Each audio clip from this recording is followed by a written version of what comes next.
आज माशाल्लाह मेरे पर भी एक स्टेटस लगा रहा हूँ। आज मुझे स्पेशल मेरे मौलवी यासीन चाचू ने डेरे के ऊपर बुलाया है।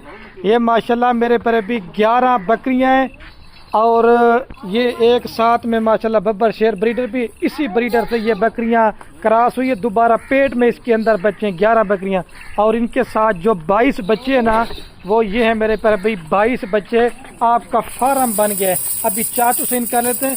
10 बकरियां दोबारा प्रेग्नेंट है, एक बकरी अभी प्रेग्नेंट नहीं है। चाचू अभी आपको खुद इनका रेट बताएं। चाचू ये ब्रीडर के अलावा 11 बकरियां 22 बच्चे कितने में देंगे, जल्दी रेट बताएं। फाइनल 8,80,000 दे। कार को किसकी होगी? कोई मेरी होसी ए बरीदर हिंसो ए विसा ये जरूरत ही कानी को बरीदर दी, क्योंकि हाल सारे करासियां कड़न अलबत्ता ए भी हिंसो ए तो 2 लाख रुपए दा देसा ए भी। अच्छा ये अलग से 2 लाख रुपए के 5 लाख देना देसे ने। ठीक हो गया, मेरे काद को बड़ा ही ठीक है। ये लाट आपको मेरे पैर भी मिल जाएगी। ठीक है, 11 बकरियां 22